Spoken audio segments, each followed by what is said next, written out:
दोस्तों, आज की सीरीज को प्रारंभ करने से पहले मैं विघ्नहर्ता गणेश जी के चरणों में बारंबार नमन करते हुए मैं अपने कार्य को प्रारंभ कर रहा हूं। और मैं अपनी एक सीरीज चला रहा हूं ज्योतिष में सूर्य की संक्रांति का फल, सूर्य की संक्रांति के नाम, उनके विशेष फैक्टर्स को मैं बताने की कोशिश कर रहा हूं। जितना संभव हो सकेगा उतना मैं बताने का प्रयास करूंगा। और पिछली क्लास में मैंने बताया था संक्रांति के फल, और आज की क्लास में है संक्रांति के नाम। कुछ विशेष संक्रांति हैं, उनके नाम को बताने जा रहा हूँ। इसके बाद इनका फल बताऊंगा। आज रहेगा केवल नाम, फिर नेक्स्ट क्लास में इनका फल क्या होगा, इनका प्रभाव क्या होगा, रिजल्ट क्या होगा। संक्रांति का फल एस्ट्रोलॉजिकल होता है, एस्ट्रोलॉजिकल, और एस्ट्रोनॉमिकल भी होता है, एस्ट्रोनॉमिकली भी होता है। एस्ट्रोनॉमिकल का मतलब होता है भौतिक पर, यानी कि वायुमंडल, बारिश, भूकंप पृथ्वी पर, ठीक, आंधी तूफान, इसको हम एस्ट्रोनॉमिकल बोलते हैं। एस्ट्रोनॉमी का इफेक्ट पड़ता है।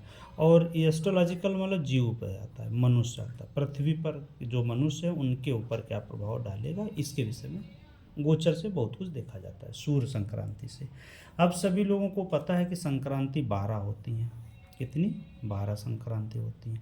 उनमें से विशेष संक्रांति एक होती है मकर, जिसको सब लोग जानते हैं, मकर संक्रांति। क्योंकि इसमें पूरा दुनिया का सदस्य दान पुण्य करता रहता है, तो मकर संक्रांति को बहुत बेहतर हम लोग जानते हैं। यानी कि इससे आपको ये पता चल जाएगा। अब संक्रांति कहते किसे? जब सूर्य एक राशि से दूसरी राशि में गोचर करते हैं, यानी कि राशि परिवर्तन को ही हम संक्रांति कहते हैं। अब वो संक्रांतियाँ टोटल कितनी हो गई? 12। मेष, वृष, मिथुन, कर्क, सिंह, वृश्चिक, धनु, मकर, कुंभ, मीन, सभी संक्रांति होती है। जब इसमें मैं मौसम विज्ञान को पढ़ाऊंगा तब संक्रांति को थोड़ा और डिटेल करूंगा। मौसम विज्ञान में पिलर क्या है, ये सब करके बताऊंगा आगे चल के। तो अभी मैं कुछ विशेष संक्रांति, उनके नाम बताने की कोशिश करूंगा, जिसमें से बनती कैसे वो संक्रांति, उसका निर्माण कैसे होता है।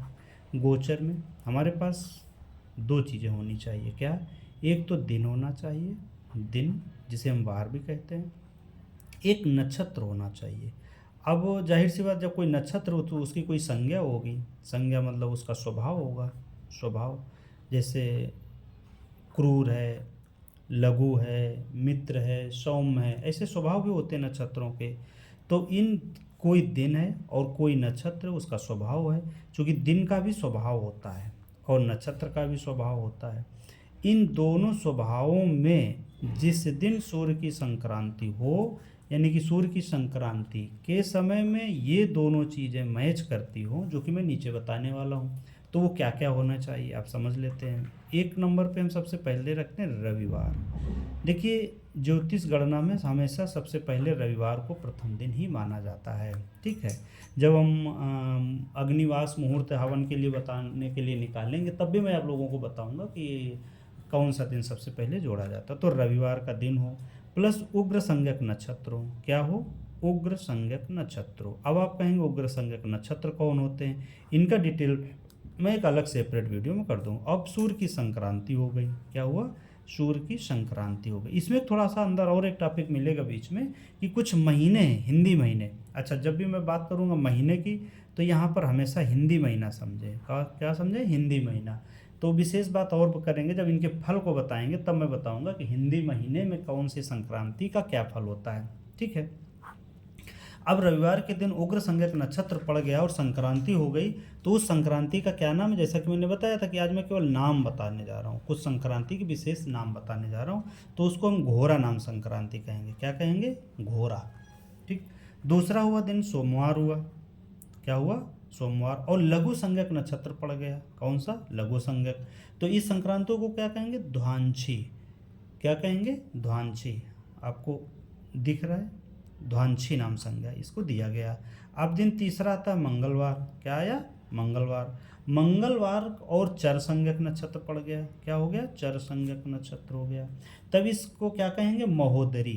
क्या कहेंगे? महोदरी। महोदरी नाम संक्रांति होगी। चौथा दिन आता है बुधवार। अब बुधवार का दिन हो और मित्र या मैत्र संज्ञक नक्षत्र हो। मित्र या मैत्र संज्ञक नक्षत्र हो। इस दिन सूर्य की संक्रांति हुई, तब क्या कहेंगे? मंदाकिनी। मंदाकिनी। क्या कहेंगे? मंदाकिनी के। अब पांचवा दिन आता है गुरुवार का। गुरुवार का दिन हो और स्थिर संज्ञक नक्षत्र हो, क्या हो, स्थिर संज्ञक नक्षत्र हो, इस संक्रांति को क्या कहेंगे, मंदा, क्या कहेंगे, मंदा। अब छठा दिन आता है, शुक्रवार का दिन हो और मिश्र संज्ञक नक्षत्र हो, तो इस संक्रांति को क्या कहेंगे, मिश्रा। दिन 7 का आता है शनिवार, शनिवार का दिन हो और तीक्ष्ण संज्ञक नक्षत्र हो, उस संक्रांति हो उसी दिन, तो उस संक्रांति को क्या कहेंगे, राक्षसी नाम संक्रांति कहेंगे। यानी कि ये 7 संक्रांतियाँ कुछ स्पेशल नाम के और स्पेशल फल भी होते हैं इनके। वर्ष में आपको जिस महीने में संक्रांति होगी उस महीने में उसके फल आपको देखने को मिलेंगे। फलों का वर्णन मैं किसी और अगली क्लास में करूँगा, और संक्रांति अपनी राशि में जाने के बाद कब कितना फल देती है इसके विषय में भी वर्णन करेंगे। ठीक है, आज के क्लास इतना ही रखने की कोशिश करेंगे, क्योंकि इसमें हम शेयर बाज़ार और बाज़ार भाव के बारे में भी आगे चल के बताऊँगा। ठीक, आप लोग बने रहें, देखते रहें, इसको समझते रहें और नोट्स बनाते रहें इसको। ठीक है, सभी को मेरा प्रणाम।